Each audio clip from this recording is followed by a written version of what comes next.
Welcome to another episode of the Protein Bros podcast. I am your host, Jeff, and with me always is Kyle. Kyle Combs, sidekick. Today is a very special day. We have an amazing guest in JP Price. And before we get into getting to know JP, we want to make sure you guys know the Protein Brothers podcast is to bring everybody and anybody who has made a difference in the Kansas City fitness community together and bring them on here to highlight them, talk about what they've got going on, and talk about how they've gotten to where they are today. Yeah, and I think JP, we were just talking about this, but when we started talking about who would be our first guest for this podcast, there was legitimately no one else that we thought of first besides you. That's how much of an impact you've made on both of us, and since we've gotten here, since we opened in 2016. I'm really honored to have you guys feel that way. I mean, I think I got my start here in Kansas City in the fitness scene probably around 2011. And, we started our gym just a couple of years ago. But, I mean, ever since I've been here, we've been friends. Yeah. When I first got here, dude, I didn't know JP well. I didn't follow powerlifting as much as I probably should have. And I didn't realize how big of a deal he was. And all I heard was like, yeah, there's a guy in Kansas City that can squat 1,000 pounds. Dude, I think you probably heard that from me. Because I was like, for sure. So I was competing in powerlifting at that time. And I remember distinctly during that time, it was like Dan Bell or Eric Lillibridge, and then that were squatting heavier weights. Andrei Milanichev was like one of the only guys that was squatting over 1,000. Then I saw this guy squatting out of a green monolift, which stuck out to me like crazy. And then I remember clicking on your profile, and I was like, dude, he's from Kansas City. That is wild. Because you were at the, I don't know where it is now, but at the time, how many other people had squatted 1,000? You had the world record for a long time, didn't you? So the way it worked is Andre was kind of the trailblazer of the 1,000-pound squatters. Yeah. And he's pretty much retired now, I think. But so Andrei Milanichev from Russia squatted over 1,000 pounds, and he walked it out. And so just to explain to people, there's a monolift, which is a big contraption that you can lift, and the arms swing out, and you don't have to walk it out. Not important for this conversation, but there was 3 people that had squatted 1,000 pounds, and the first American to do it was this guy named Rob Wilkerson, and he did it out of a monolift. And then Eric Lillibridge had done it, and he did it out of a monolift. And then Kent Fleming from Omaha, he did it out of a monolift too. And then I was the first American to ever walk it out and squat it. God. And the 5th person in the world, I believe, that ever had done that. And then I was the only person to ever squat 1,000 and bench 600 in the same meet for a really long time, and now there's 2 of us. That's crazy. And so I think as far as it goes on the all-time world record lists and knee wraps, I'm like, I don't know, 10 to 15 maybe. I don't pay that close of attention. And then in knee sleeves, which is the all-time world record that I had for like 2 hours, and then Ray Williams, who's the greatest of all time in knee sleeves. Ray Williams beat me. And later that day, and they left the world record up for that day, and then they enjoy it for a day. They took it away the next day, and so effectively, I was the strongest person in the world for a couple hours, and then 3 weeks later, I tried to re-break it, and I fell just short on my last deadlift, and so I believe in knee sleeves, I squatted 960, and then bench 639, and then deadlifted 765. And so I'm like 5th or 6th of all time, and that was like 4 or 5 years ago that happened. It was in like 2016, and then my last competition was in 2018, 3 years ago, like this week or last week, and I've been out for 3 years. Yeah. And we're going to talk about a little bit about that. Yeah, dude, a lot went on into that. Yeah, but to give everybody some context on that, at that time I was training at a pretty strong gym. Mm-hmm. And named Strong Gym. Yeah, named Strong Gym. And I remember everybody was using multiply equipment, which was popular. It's still around, but it's not nearly as popular as it was back then. But nobody in my gym could squat as much as you were squatting without multiply equipment on as you were squatting raw. And I just remember just being completely mind blown by it. So that's basically how I had first heard of you, how I first, came across, what you were doing and the gym up here in Kansas City, because it's not just you that's strong. I mean, the gym that you have now is just full of the strongest athletes, some of the strongest athletes in the country and in the world, which is quite an accomplishment, in itself. But really quick, I wanted to let everybody know, if you guys want to know how much 1,000 pounds is, 1,000 pounds is basically the size of a full-grown bull shark. Do you know that? So here's a funny story for you, Kyle, and I think this is going to check a box for you from what you were just saying. So when we were in San Diego and I squatted 1,000, benched like 611, and I think I deadlifted like 750. So we went to the San Diego Zoo afterwards, the next day or the day after that, and all the animals had their weight on it. And so we were going around figuring out what animals I could lift. Dude, that's wild. I could like bench a baby hippo, and No, okay. I could squat like a juvenile moose or something like that. That's awesome. It's kind of funny to put it in perspective. There's actually a website called whatcanyouevenlift.com, I think it is, and then you put in your numbers and it'll give you different animals. That's awesome. That's pretty awesome. funny. I had no idea. I was Googling what weighs 1,000 pounds, and the first thing was like a full-grown bull shark. Yeah, of course. First thing that comes to mind for 1,000 pounds. Yeah. Full-grown bull shark. I want to get into real quick, just to walk through everybody on JP's, we're talking about his athletic career. He's excelled also as a business owner. He's excelled also as a coach. And, the main premise of this podcast is to talk about the impact he's making on the community. And that's something that I really want to get into. I know you battled through some injuries, you battled through some personal stuff. There's things that you've gone through to get you to where you are now. And that's the kind of stuff that we want to teach others, is how you can overcome adversity to continue to make an impact, even though when you were derailed by injury and so forth. So let's start with just, how did you get into being a gym owner, and what caused you to put more focus on the coaching side? Yeah, so when I was a good lifter, when I was, one of the better lifters in the world, I was also the dad of 2 toddlers, and a husband. And, I was a sales guy, and I drove 45,000 miles a year in my territory. And so for years, that was my schedule, and I was working 60-plus hours a week and lifting when I could. I was lifting 2 to 3 days a week, not 4. And because I just couldn't make it to the gym that much. And, I've always just done well, gaining strength by not doing too much, and not beating myself up too bad until I did, And so for me, I am not real satisfied with just being a good lifter. A lot of really great lifters are just great lifters. And they don't coach anybody. They don't run a gym. They just show up and leave, and they're on their own schedule. And there's nothing wrong with that at all. But typically you're not going to see a good lifter spotting and loading at a meet. You're not going to see them running a meet. You're not going to see them, generally being incredibly helpful. Yeah. And but that's just never been my style. I've always been a leader in anything I've been involved in.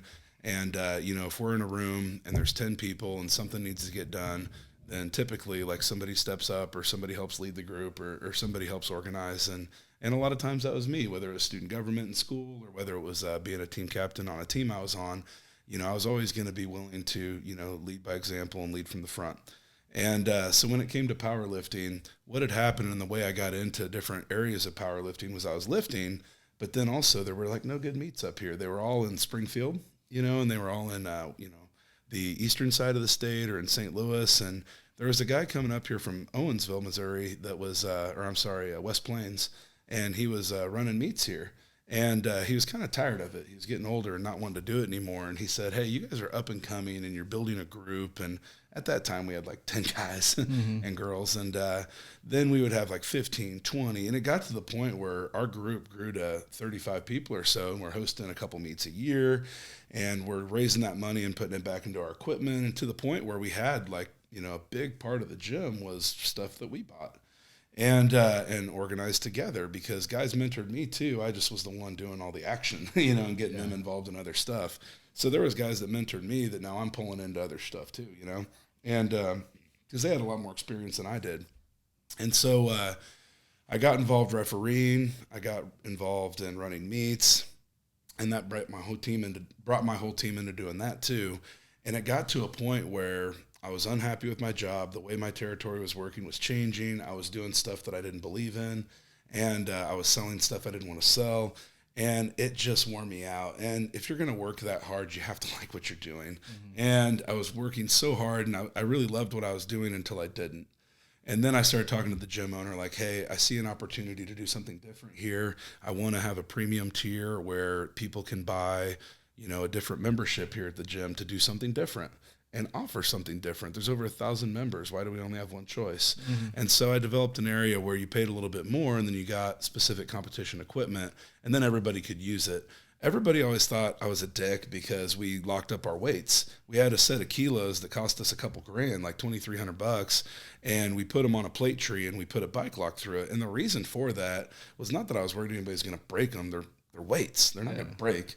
But because if somebody that didn't know anything came in and slapped 225 kilos on a bar of the Reds, that's 264 pounds. If they bench 225, they could drop it on their throat and die. Yeah. And so what we did was create an area of the gym that was more initiated and that knew a little bit more and that could be more safe in that space and use our equipment respectfully. And then we could open it up and make the sport bigger, because what good is it if you're not going to grow it and try to nurture it, And maybe that's not other people's prerogative, but that was mine. And so if it wasn't theirs, then see ya. But that's what I wanted to do, and that's what I thought was best for me in the sport and the people I was with. So I wanted to bring it to more people because it was positive to me. And that was successful, right? I mean, that quite a few people signed up for that membership, correct? 220. Wow. And I didn't ask for ownership of that. I just asked to be paid because I didn't want to own a business at that time. I didn't think that I was ready for that because I owned my other side business, and I just wasn't prepared to do that again. And I found out that if I wanted to do it the way I wanted to do it, that I couldn't have other people's hands in it that didn't care and weren't passionate. And so essentially the gym that I was at, I had to have surgery on my hip, which was something I might not have needed, and we can get into that.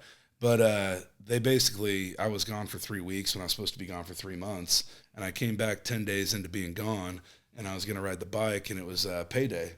And I was like, hey, I came to pick up my check too, and it wasn't here. And they basically told me, you thought you were going to be paid while you weren't working? Yeah. And when it gets into that was just really disrespectful to me because they were making $15,000 a month off of me or so in the area that I created, and they were using $40,000 of my team's equipment and didn't want to pay me a dime. Well, I'm sorry, I'm gone. Yeah. And I immediately called my realtor and immediately started working with somebody as a partner, Ethan Herrick, who's the co-owner of our gym, who's an amazing guy.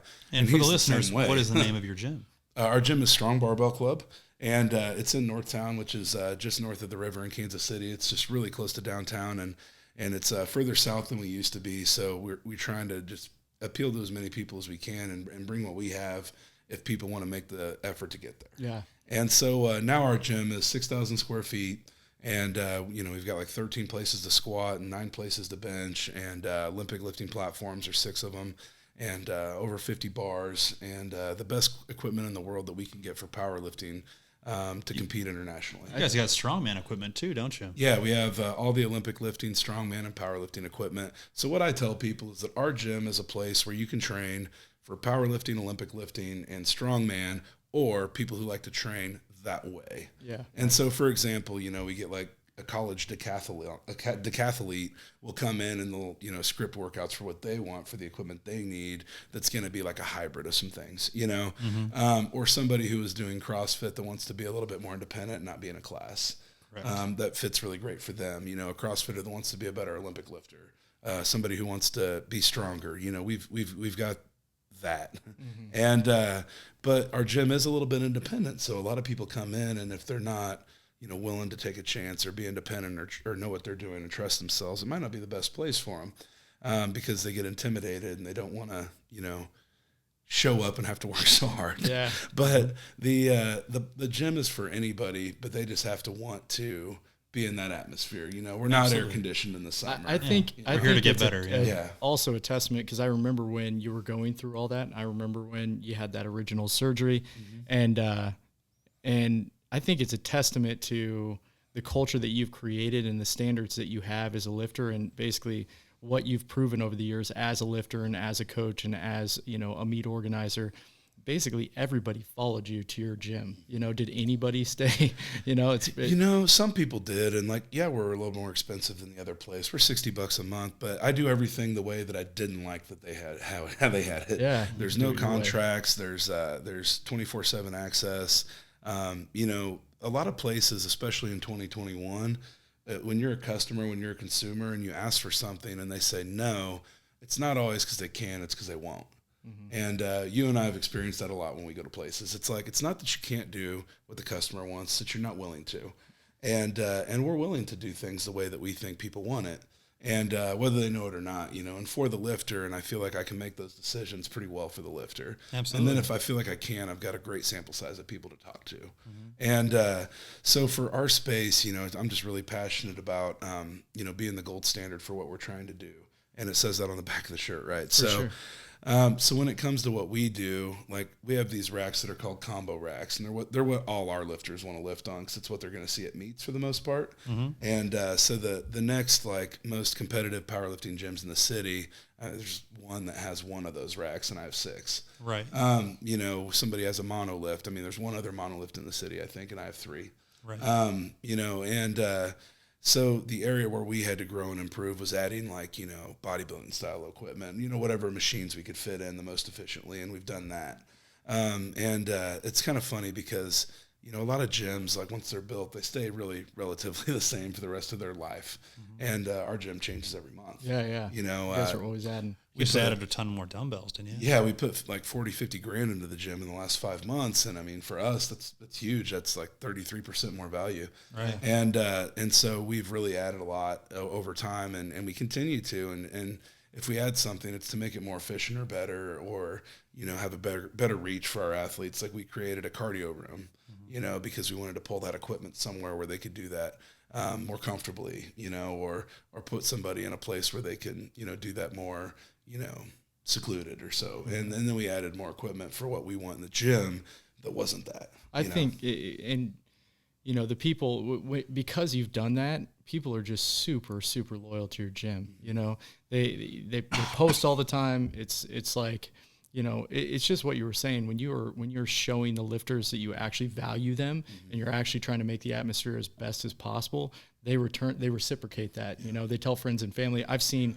a ton of people that, you know, live down by me in Overland Park drive up there every single day to lift. So yeah, and you know, it's one of those things where, you know, we want everybody to have a place to go and be happy and use it in a way where, you know, makes their life better. And that's always the goal for me is you can fit this into your life in a way where it's a positive. And, you know, I see a lot of people turn, you know, their relationship with fitness into one that's adversarial, you know, and that it makes it tough to have that relationship. They treat it so serious. Yeah. And it's like, just so you know, you have a choice in whether this is good or bad for you. Everything that you do, you have a choice if it's good or bad for you, and you get to vote. And so don't make it so negative for yourself. I think, especially in 2021, we're so caught up in, you know, all the negative shit that's possible that it's easier to be negative. You know, it's easier to have something bad to say and to be complain a victim versus actually and get attention. You know, and I think that we have a chance to change that a little bit.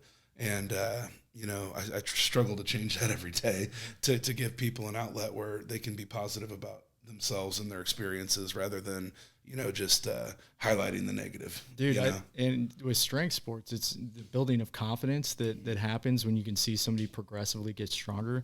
Like I've experienced that a ton. You know, you just get more and more confident. You start believing in yourself more, which is obviously things that are very healthy for a person. Let me ask you this. So you said you'd mentioned that you know, at one point you were not interested in owning a business again, but you eventually did go back into business ownership. Tell me, you know, for somebody who may be wanting to start out in the fitness industry and they're wanting to make a career in the fitness industry, possibly open a business, what do you think would be the best advice that you could give them and things that they would need to look out for? Yeah, for sure. Well, you know, it's really tough. I got lucky in the sense that, yeah, I worked for some people that I think are real assholes now, but they gave me a chance to kind of somewhat risk-free. When I say risk-free, I just mean like it's not my business. It's failing if it sucks, you know. And I got to have some experience, and I got to build it twice. You know, I went through 2 different gym owners there, and then, you know, I got to get out of that, and I got to see what happened and what didn't work and what did work, and then take the things that I thought were positive and bring it to what we were doing. Yeah. And, you know, I think that experience was really invaluable. You know, and I think that, you know, we could still do things to make it easier on ourselves, but I don't want to. You know, I'm okay with some of these things being hard. I'm okay with not having contracts and losing members, you know, sometimes for stuff that, you know, sucks. And that's okay. And, I take things really, really personal sometimes, and that's the hardest thing about owning a gym and owning a business in general. Agreed, yeah. Is how personally you can take things. But it's so worth it to do it, to make me better at being okay with that, that I'm adjusting to it over time, and I'm getting better about it. Yeah. It's hard to want to see everybody else win, and it's at first, you want to see other people fail and you want to see yourself win. And it's hard to make that change where you just want people to win. Yeah, yeah. And, I've had clients leave me, and I've had, people want to go somewhere else and do something else. And, it was really hard for me to adjust to that being okay, but it is, and it should be. And, because at one point I had to do that too, and so for me, it's one of those things where, me getting uncomfortable was good for me, but it's also good for the community. Right. How did you guys handle COVID when it first started? I mean, what was the first thought that went through your and Ethan's head? Yeah, it was tough, man. My first experience with COVID was going to the Arnold. Oh, that's right. The non-Arnold. Right. I was supposed to go to the Arnold that week too. Yeah. Yeah. We were both supposed to go. Yeah. So I really did go, and it was actually pretty rad, because there was like nobody there, so I could meet everybody. So Right. I got to have like a half-hour conversation with Matt Frazier, the CrossFit Games champion. Wow. While I was watching Thor and Eddie Hall and be able to warm up for the deadlift and stuff. And so that was really cool. But so I actually had a really good experience with the Arnold, but then we came back and life has been different ever since. Right. And, personally, I'm so not into politics, and you know that. Right. And so this has really forced me to be uncomfortable. And, the way that I live my life and the way that I expect others around me to be is just protect yourself and make yourself happy. And, when you're all of a sudden not in control of that anymore, and other people want to be in control of you, that's been really challenging for me, because, I want people to come to the gym and be able to be happy and do what they want. And for other people to tell us how we have to do that is hard for me. Right. And for people that have never stepped foot in your gym. yeah, so for us to be in a situation where people that I don't think have our best interest in mind for our health and our wellness are making those decisions about us, I think that's tough, because the answer to what we're going through is to probably be in the gym. Right. And I'll never forget, when city council, all the different, local places we're talking about, just, hey, what phase during the reopening are we going to allow gyms to open? And, it was different across the board. There's obviously, 3-4 different counties in the Kansas City area. And watching, I was actually watching it on TV or online, just watching them talk about it. And it was just like the people that were having the discussions on if a gym's safe or not was like morons. Just like, man, why are you guys talking? You guys definitely don't go to the gym. Like, it's one of those things where you have no idea what the gym does for people mentally, and for you to have a call or have it kind of say, like, they just don't realize the gravity of that situation. It's like one thing to close the public pool, but to close the place where people get therapy, on a daily basis is just absolutely insane. Could you imagine if some of the government funding went to gym owners, and we had the opportunity for somebody who was scared because of COVID and they were at incredible risk based on what they were told, and they could get free personal training? During the time of COVID, I was upset with my own self. I had let myself relapse in my weight a little bit. I was in the middle of physical therapy and trying to heal my back. And I lost, 40, 50 pounds during that. And could you imagine if we all had a chance to do that, and put a focus on that instead of focusing on, ordering DoorDash and staying in your house not doing shit? Right. It definitely seemed like a time where it really reinforced the fact to me that politicians are just us. They don't have, most of the time, they don't have any opinion that's better than ours, and they're just kind of winging it. Yeah. And that's what it felt like, especially for, from a business standpoint, from a business owner standpoint. There's so many contradictions and things that didn't make sense that I was kind of like you. I just had to tune out at some point. Because You learn no one's going to save you, man. No. You're in charge of you. And, I was already disconnected, and I'm way worse now. And so here's how we handled COVID. So we were forced to shut down on a Tuesday in March, like the 24th, I think it was. And D-Day. Yeah, right. All local we're gyms, literally like saying bye to our friends. Like, I don't know when I'll see you. And so immediately we went into work mode. And our building owner was like, hey, look, if you guys keep paying rent, we're going to renovate your bathrooms while you're closed, because we don't want to do that during December while you're open if we don't have to. because we were like up for that. So we were like, okay, well, let's go into let's get better mode. So we sent out a message to every single one of our members, and I put it on my social media, et cetera, the gym social media. And I said, look, nobody has to pay their bills here. Like we're fine. Like we're okay. We keep a few months in the bank, even though we're a young business. We had been open for less than a year at the time, like 10 months. And so we were like, look, here's the deal. If you can pay, that's fine. If you're still getting paid normal, there's no reason you shouldn't be paying this bill. You're going to pay your AT&T bill too. And I said, however, if anybody needs any help for any reason, call us. So for example, if a girl called and said, hey, look, I'll pay half this month, I'll be like, no, just don't pay any, but pay next month, when it's back to, we thought it would be back to normal. We'll take it on take it on a case by case basis. It was never back to normal. So during COVID, the month we were shut down like 5 weeks, I think. And we reopened on like May 4th, it's Star Wars Day. And so, we were shut down for like 5 or 6 weeks. We redid all our bathrooms.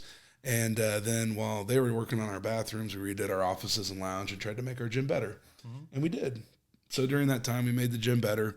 Then people came back and had a cool place to lift, And so we've struggled, though, through that whole time. So during COVID, we dropped, and we're only a couple hundred members. We lost like, 10% during that shutdown. And then once we opened back up, so to speak, I think people kind of thought they would feel like we feel right now last June. Right. Where it's like, oh, we're normal again. It's truly summer. Feels like we're getting back over. To normal. Yeah. It literally took a year, and it shouldn't have.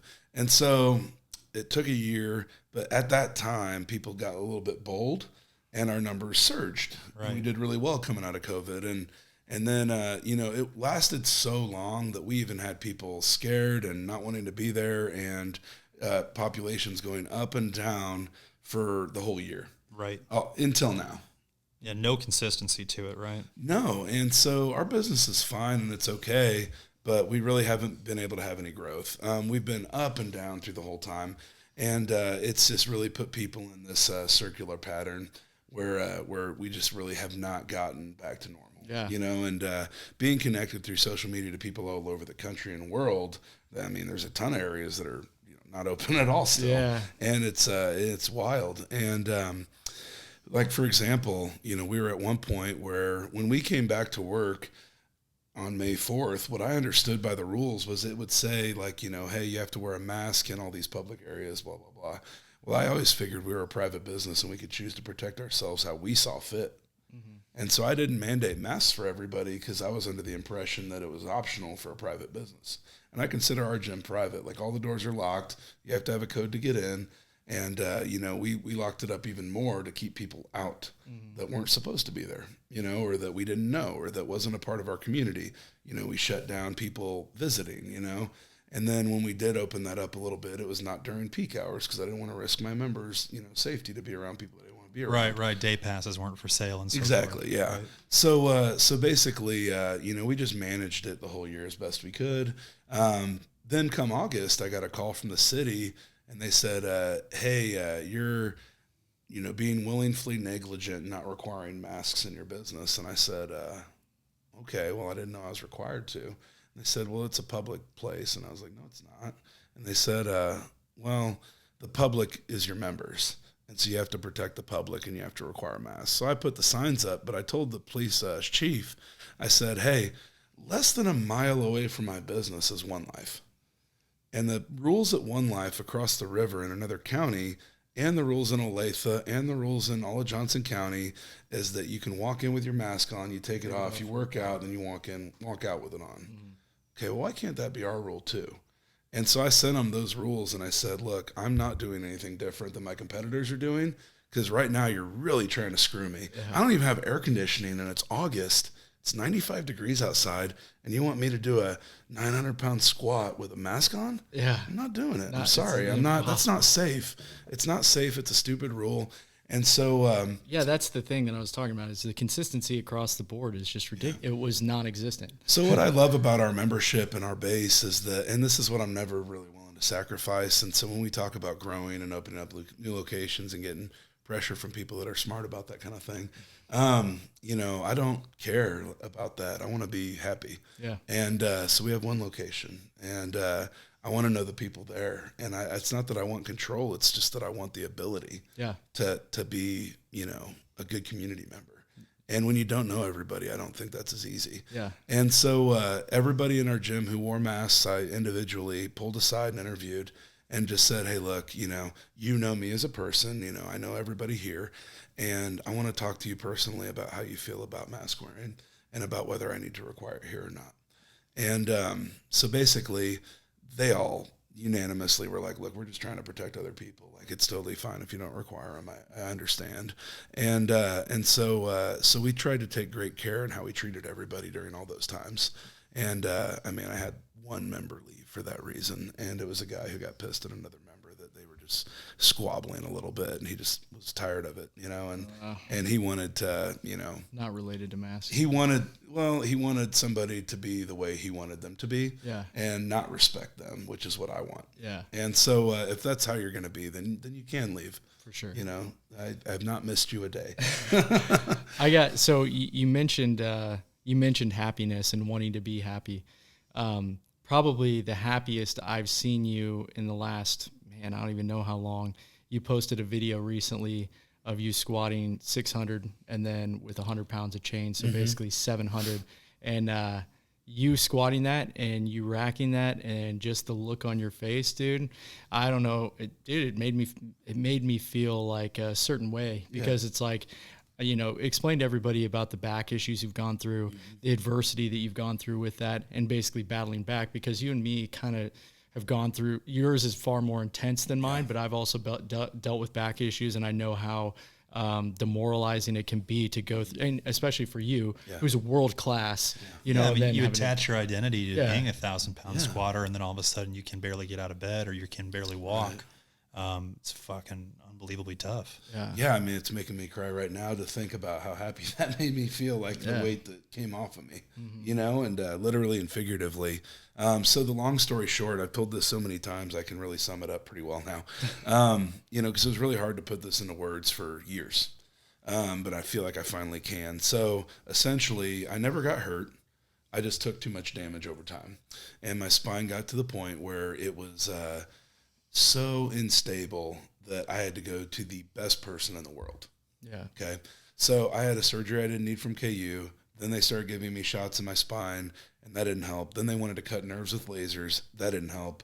And that went from when I competed in 2018 in May, I started talking to the doctors in September and working on the insurance stuff. I didn't have surgery till February, and then we didn't figure out it didn't work until March, so it'd been almost a year already. So then I had my first shots in June, and then I had my nerve ablations in August. And so it'd been well over a year, like 15 months. Were you squatting during that time? I couldn't. I wasn't allowed to. I couldn't. It hurt. I couldn't walk hardly. I mean, it was everything. I couldn't remember at what point you were having to stop squatting during all that. I had to stop squatting before I went and saw the doctors in that September of 2018. I was squatting like 765. And I failed it, and my hands went off the bar, and I grabbed the rack, and my buddies had to help me in, and that was when I knew I was different forever, you know. And that was like, I was 400 pounds in my body weight. I had gotten too big. I had drank way too much in my life, and I had, by that point I had quit drinking, which is like the first, you know, really good step.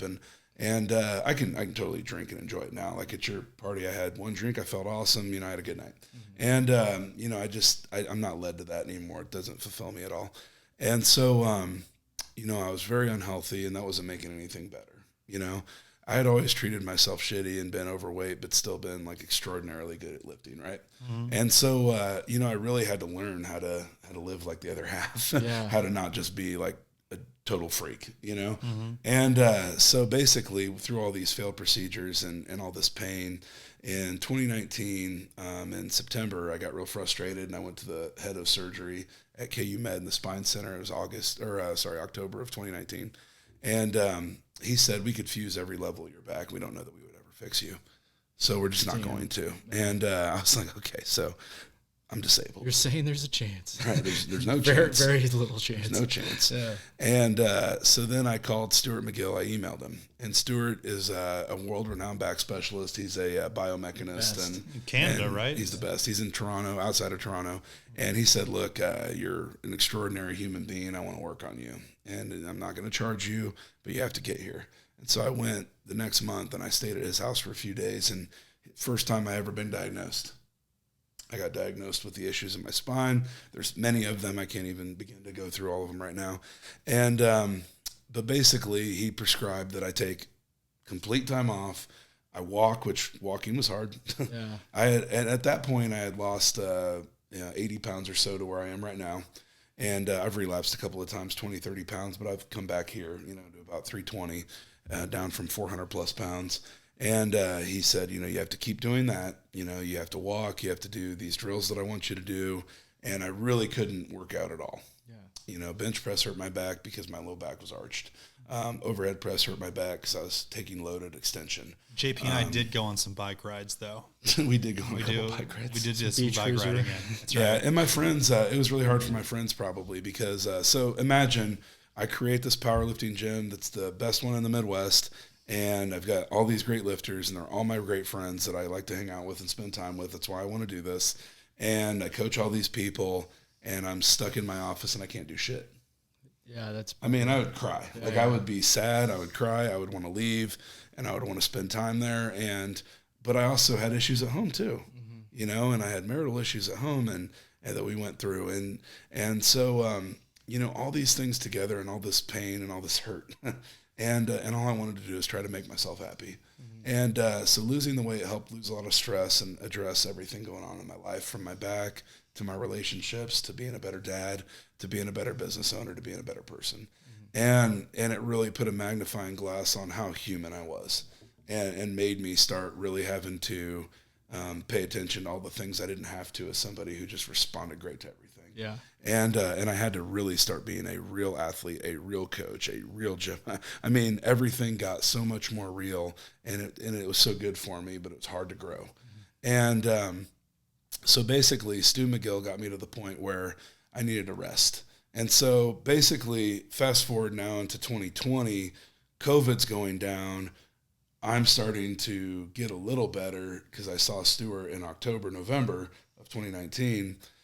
But now I'm going through all this frustration of COVID and my business and everything at home and trying to figure out some way to get better. And so then we reached out to Andrew Locke from Australia. And I was like, Dr. Locke, I am just not able to continue doing what Dr. McGill wants me to do. It's so passive that I'm going insane. And I need more. So I started bench pressing with my feet up. And then I started working with another nutrition coach, and my nutrition got back in check, and I was right back to, here basically, and feeling good about that, that summer. And so Dr. Locke took a hold of me last summer, and he said, look, everything you can do, we're going to do excellently, and everything you can't do, we're going to find a way. Yeah. And I needed that. Yeah. And he said, we are going to find a way to make you do anything you want to do.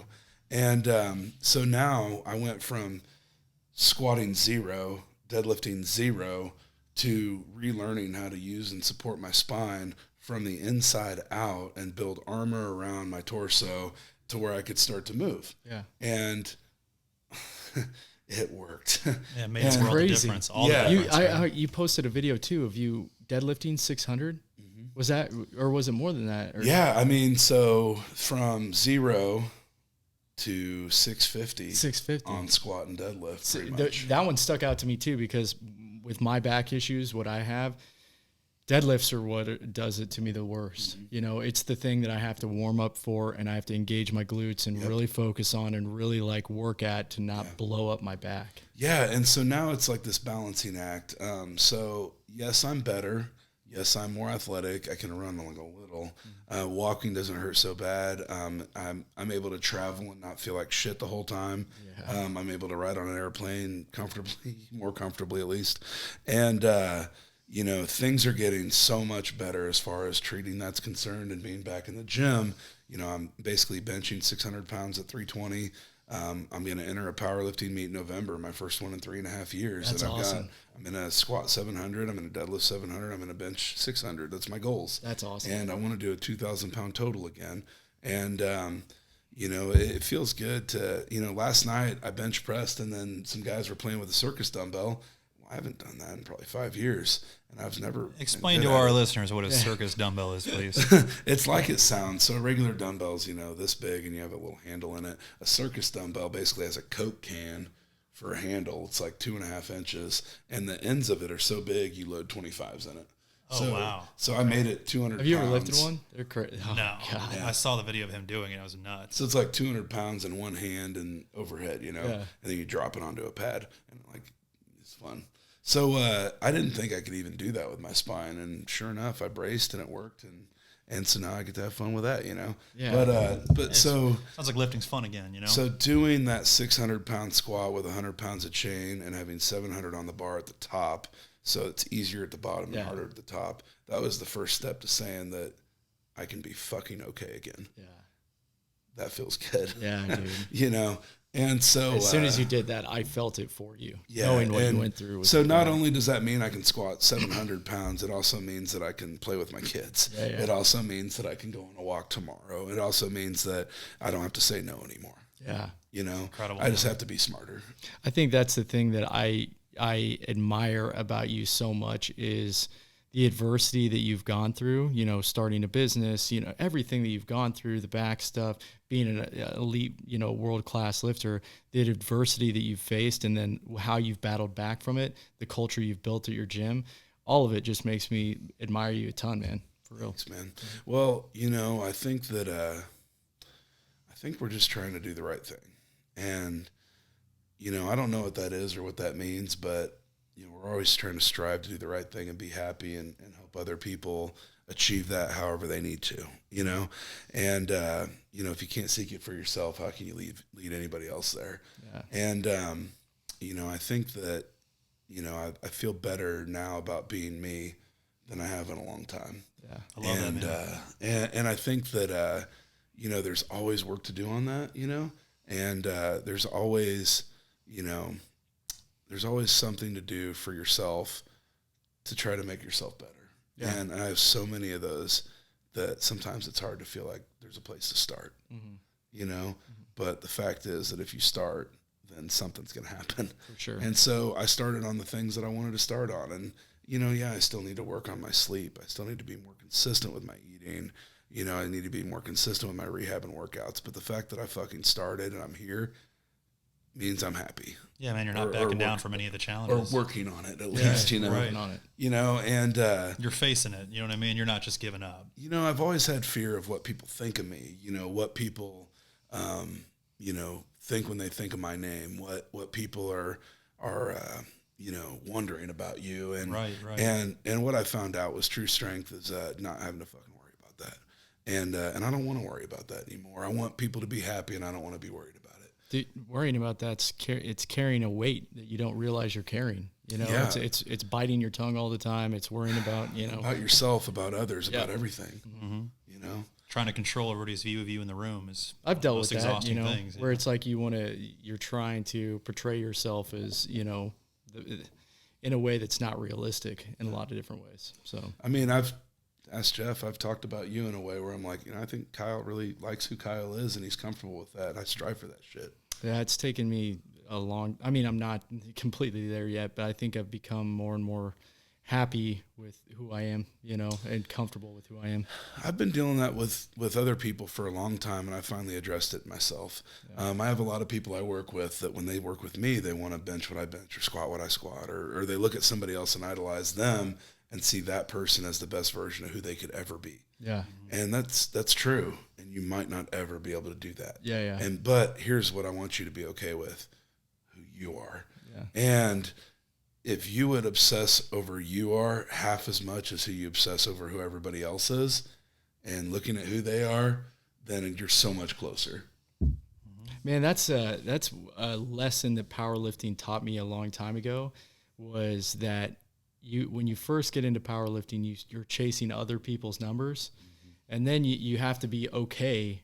I had to become okay with knowing, like, hey, I'm actually not going to be the strongest. You know what I'm saying? That's just probably not in the cards PR for me. for you is a PR for you. Yeah, and I just need to be better than what I was yesterday. Yeah. And I mean, that's a hard, in the world that we came up in athletics, where it's like you played football growing up, we all played football growing up, and it's like it's always a competition. Everything's a competition, and so becoming okay with that and trying to basically reframe the way that you look at things as being like, I'm going to compete with myself. That's first.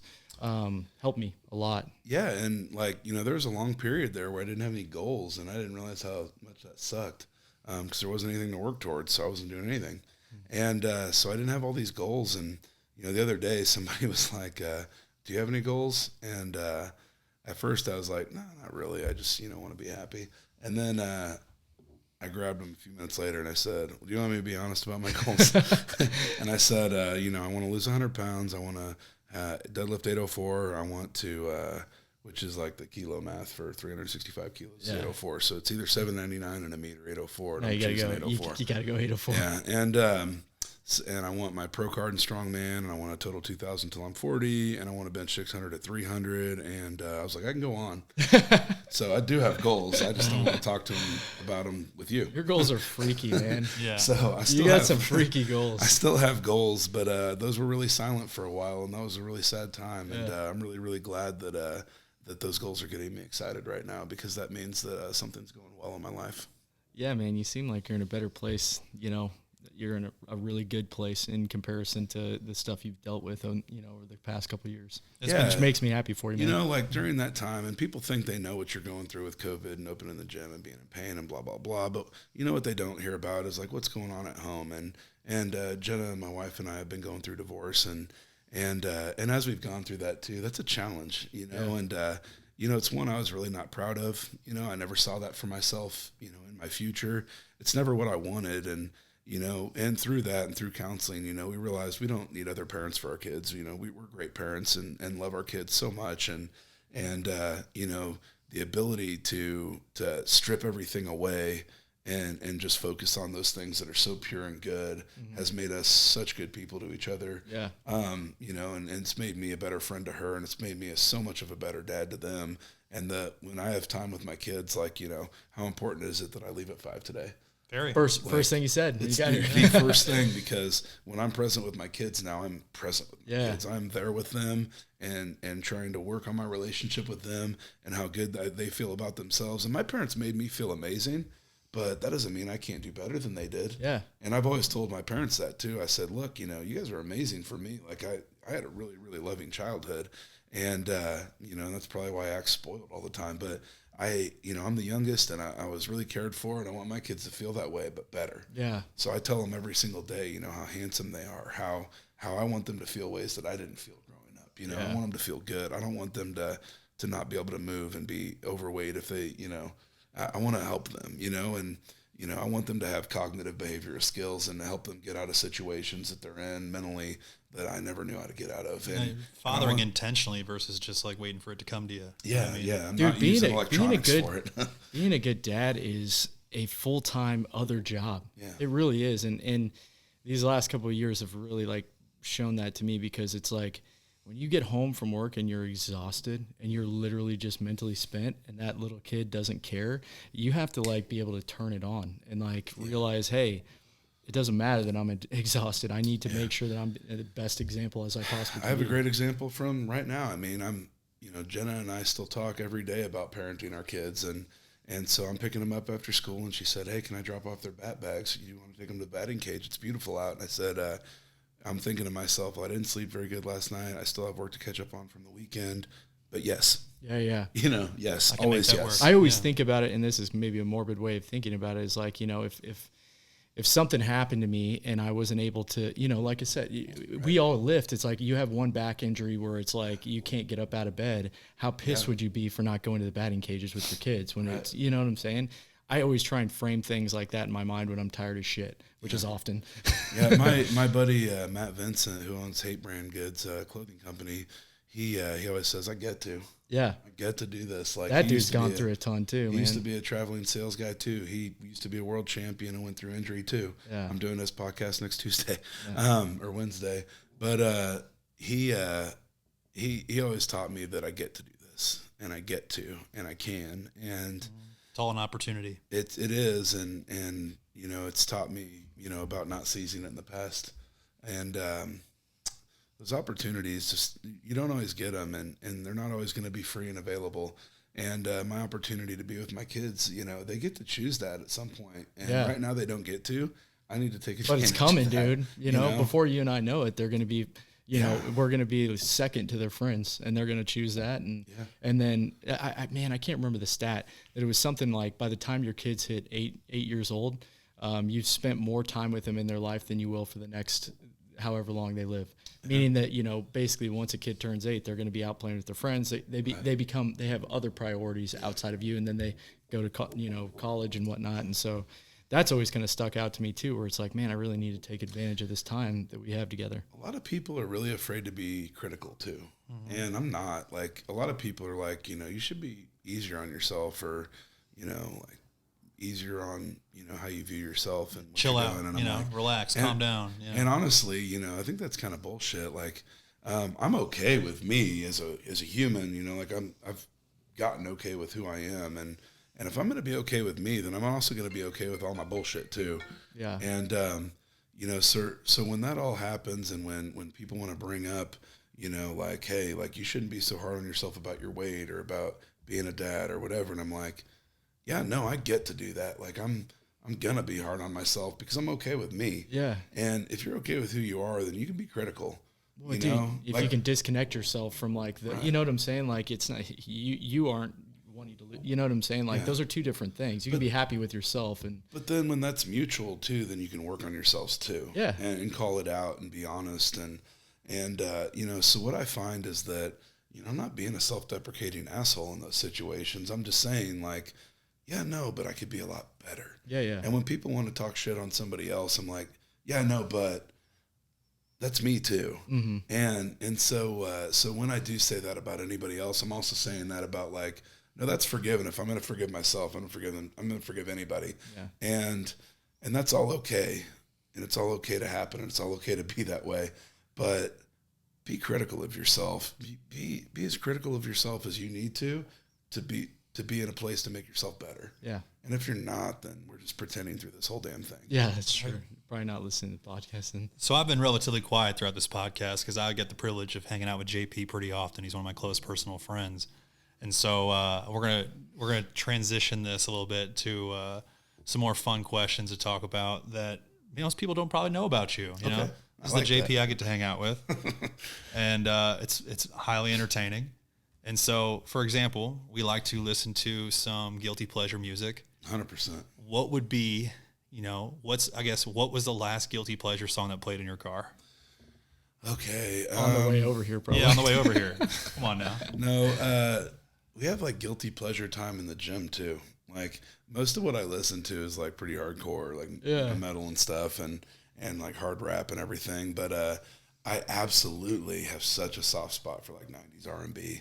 I subscribe to the Spotify playlist. Yeah, Freaky Throwback Edition. Freaky Throwback Edition. So I would say that, like, if I was gonna put one on like right now, it'd be like probably something like Too Close by Next. Too Close by Next is great. Yeah.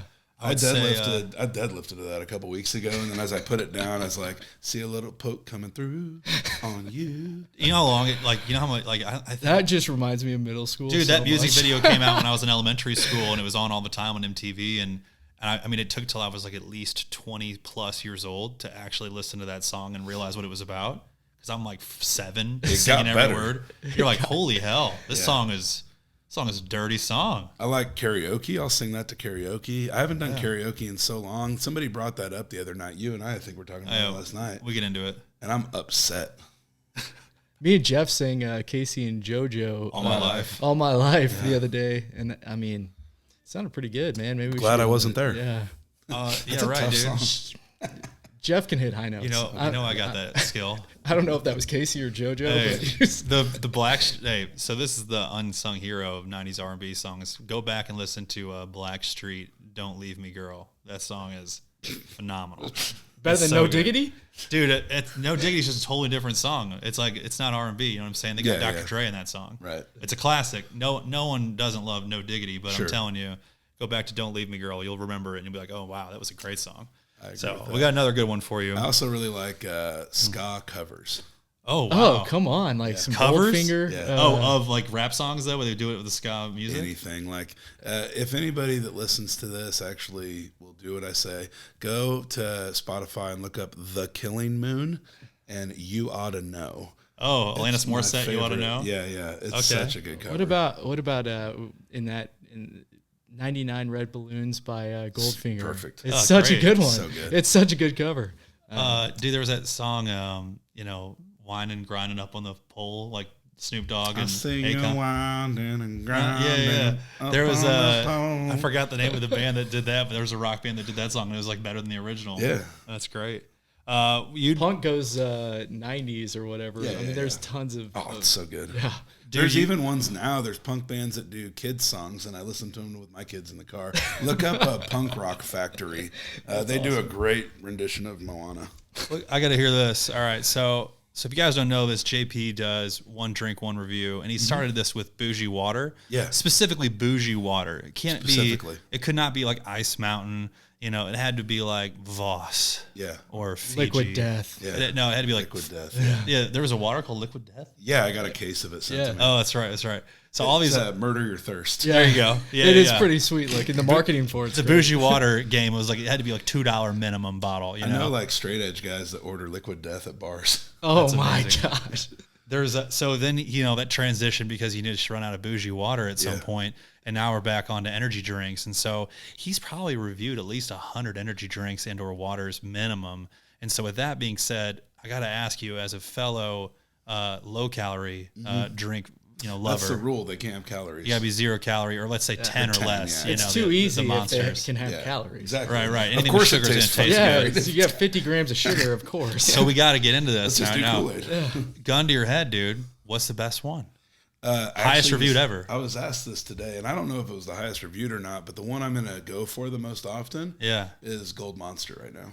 Gold Monster. Yeah. I don't even know if I've I had it mean, yet. yeah, I The mean- champagne of monsters. Pineapple. Ah, I love pineapple. so it's just I love new. pineapple. Yeah, I love Yeah, pineapple. it's You can't fresh. drink 10 of those in a row. 100%, Pineapple? yeah. Really? Because so it's a little bit mild, and it's only got 180 milligrams of caffeine. So I found that it's the happy medium. I like that. It's not too intense on flavor because, like the peach fizzes, they're like so peachy, Right. and so artificially flavored. The pineapple one's way more mellow, and it doesn't have so much caffeine that you can hammer a couple and be okay. Yeah, there's these new ones I just tried. These Rays ones. As Okay. The Phantom Freeze. It tastes like a blue. I'll never icy. try him because of his response. I was They're like- okay. He's tried too many. I'm like, well, if JP doesn't think they're good. No, I don't like them all. I just like that one flavor. Okay. The Hey, freeze flavor because it so- does taste like an icy. Something that I forgot before we wrap this up. So, it's next weekend? You guys have the Showdown meet. Is that correct? No. It's September 24th and 5th. Oh, is it September 24th Yeah. and 5th?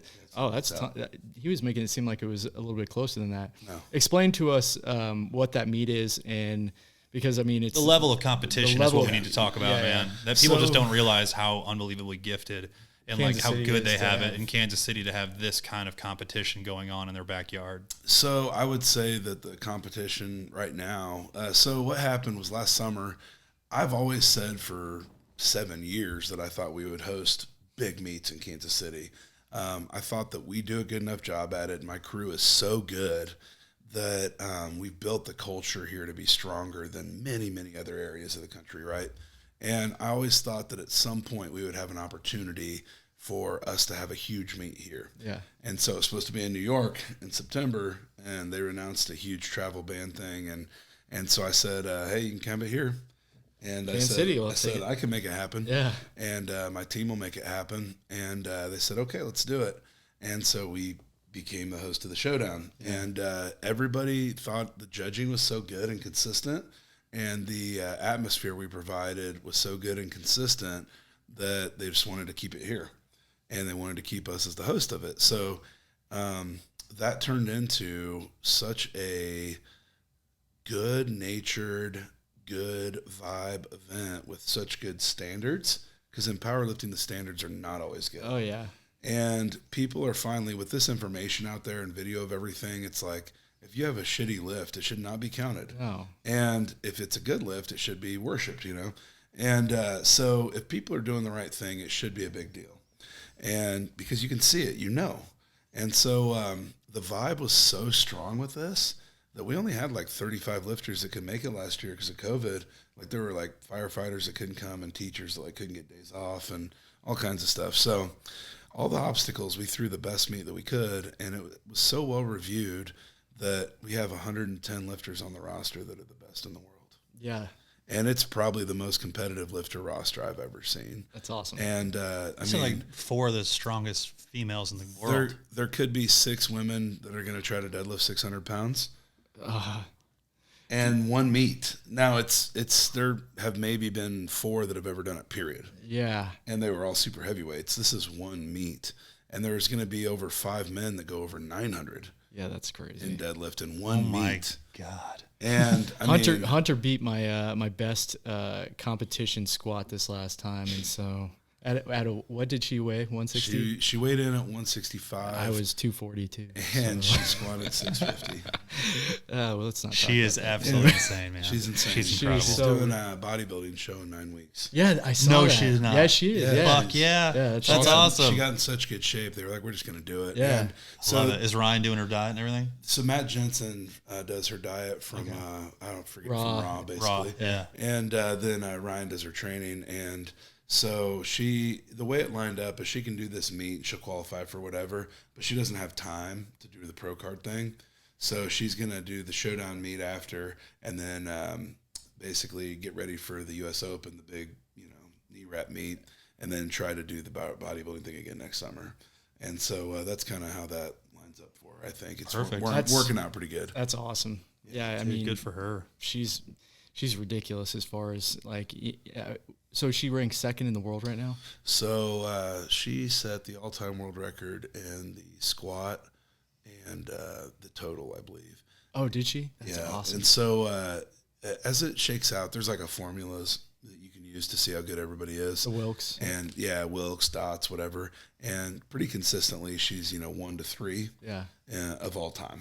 That's so ever. Nuts. And the girl in front of her just retired because if they did what they did at that meet, at our meet, we used a different formula. Hunter would have won. Yeah. And so she took 2nd at the U.S. Open, but she would have won the Showdown if that was the same thing.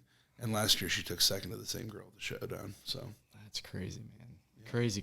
It's wild. But yeah, that meet's going to be completely off the chain. Looking forward to it, man. We'll be there. We'll be there supporting. Guys, we're wrapping up here. We have a review that we're going to be doing right after this. JP, Kyle, and I will be reviewing a new protein that tastes like carrot cake. We'll see how much it tastes like carrot cake. Yeah. If it doesn't taste like Jack Stat's carrot cake, I'm going to be fucking... Oh, I forgot to ask this is our signature question we're going to be going off with on every single one of our guests. One of the most famous things you have to ask when you're talking to somebody from Kansas City is just, where's the best barbecue? And so your number one spot, we're talking like people visiting from out of town, they get one meal. What is it? I always tell people that when I go other places, I want to know what their thing is. So, like, I went to Indianapolis, and they're like, pork tenderloins, which is super lame. And barbecue's that's all you guys got? I was there for 3 or 4 days. I didn't see one of those sandwiches. Right. And so when you're here, you see barbecue. I mean, everywhere, every corner. I don't know how many. There's probably 70. Yeah. I mean, so when I say that we are into barbecue, you're like, we have it. It's everywhere. Mm-hmm. And so if I'm going to take somebody to barbecue, every time slaps. I knew it, dude. Every that time. might be mine too. But if it's their birthday, then we'll go to Jack Stack. Yeah. Man, you guys are all wrong. It's Q39 every time. Sorry. Q39 is the kind of barbecue place I would expect somebody like you to like, Jeff. That's right. Fucking classy. Best barbecue there is, dude. Slaps, dude. Slaps is phenomenal. Man, it's so good. Q39 has, dude, they have the... I want my barbecue on a white bread, dude. I would belly expect corn a guy dogs. that drives a Raptor to go to Q39. Dude, I want the white bread. I want the white bread and the barbecue on the white bread, and let's go. Me too. White bread is it's delicious. They have that at Q39 as well. Yeah, if you want to go somewhere to wait to be seated, Q39 is great. Just got to know a guy, man. I shouldn't have to know a guy. There's a line. There's a line out the door on Monday at Q39 for a reason. There's a line out the door every day at Slaps because you're standing in line the way it was meant to be, and you're gonna get handed a freaking a big paper trough. bowl.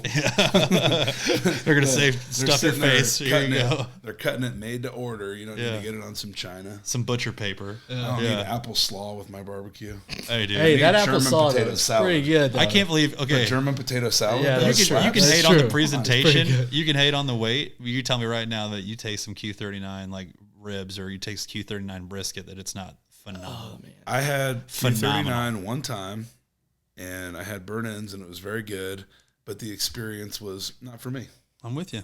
Yeah. Hey, experience matters, but we're talking pure food. slaps. You got to wait in that line. You wait outside. I enjoy it. It's always Dude, outside. You never walk right Dude, into slaps. Slaps is top 3, top 4 for me. Oh, 100%. It's just it's phenomenal. We You can can't talk go wrong about it all anymore. day because Yeah. it's so good here. We're spoiled rotten. For sure. And what people need to understand is, like, you go to Carolina and they have whole hog or whatever, and that's all they have. Well, we don't have any rules. Mm-hmm. We can do whatever we want. So we can take what you have that's great and we can make it ours, and then we can do it different if we want. That's right. So Kansas City is really free in that way, which I like. Dude, I love the city. In general, people in killing Kansas City are so laid back. Like, the conversations I get to have with people that are different from me here, respectfully, it makes me so happy that people handle their tolerance in Kansas City the way that they do, because, I still feel like we can talk. Right. Midwest mannered, Yeah. to say the least. Dude, when I first moved here, I moved here from St. Louis, and I remember, obviously, I'd been trying to get here for a long time. We'd been trying to open the store for a long time, but I remember the first week that we got here, I legitimately told you, I'm like, dude, are people nicer here, or is it just me? that And West then Coast vibe. my wife was like, no, people are nicer here than they are in St. Louis. It's a fact. It's true. She's like, people are waving at me. They don't do that in St. Louis. They just keep Yeah, I your feel head like down, there's a keep lot more walking. transplants here and so Yeah. forth, Like, I feel like everybody's kind of like got a chip on their shoulder in St. Louis. Yeah. I mean, I grew up in St. Louis, in case you guys didn't know. And it's just different, man. There's like, people always told me there's like some West Coast vibes in Kansas City, and there's East Coast vibes in St. Louis. I can see it. And then now that you live here, you're like, oh wow, I totally get that. I've never heard it that way, Yeah. but yeah. That's definitely how it works. It's like people just true. don't move past Kansas City if they're coming from the West Coast, and Yeah. vice versa on the East Coast. So, guys, we're gonna move on. I'll tell you right now, we're Thank gonna you, shoot JP. for this. Yeah, dude, we love you, JP. Appreciate you being on the show. We're very excited about the Showdown, and dude, excited about your progress, and can't wait to keep watching you progress when it comes to coming back on your athletic career and watching the gym continue to grow. And what you and Ethan are doing is so special, and that community is so special. And we just appreciate you guys' time. Check out guys. Strong Barbell if you guys are interested in strength training. Yeah, Strong Barbell Club. We've got an Instagram page. Mine's JPLifts_SBC. If you ever want to talk to me, that's the place to do it. Mm-hmm. What's the Strong Barbell Club Instagram as well? Strong_Barbell_Club. Beautiful. Okay, guys. I monitor that account too, so just message me. Great, yeah. Make sure to like, subscribe, share. If you guys get anything out of this podcast, we 100% rely on you guys to share it up. If you could, please tell a friend, and hopefully we'll listen to you guys, or we'll hear from you guys next time. Solid.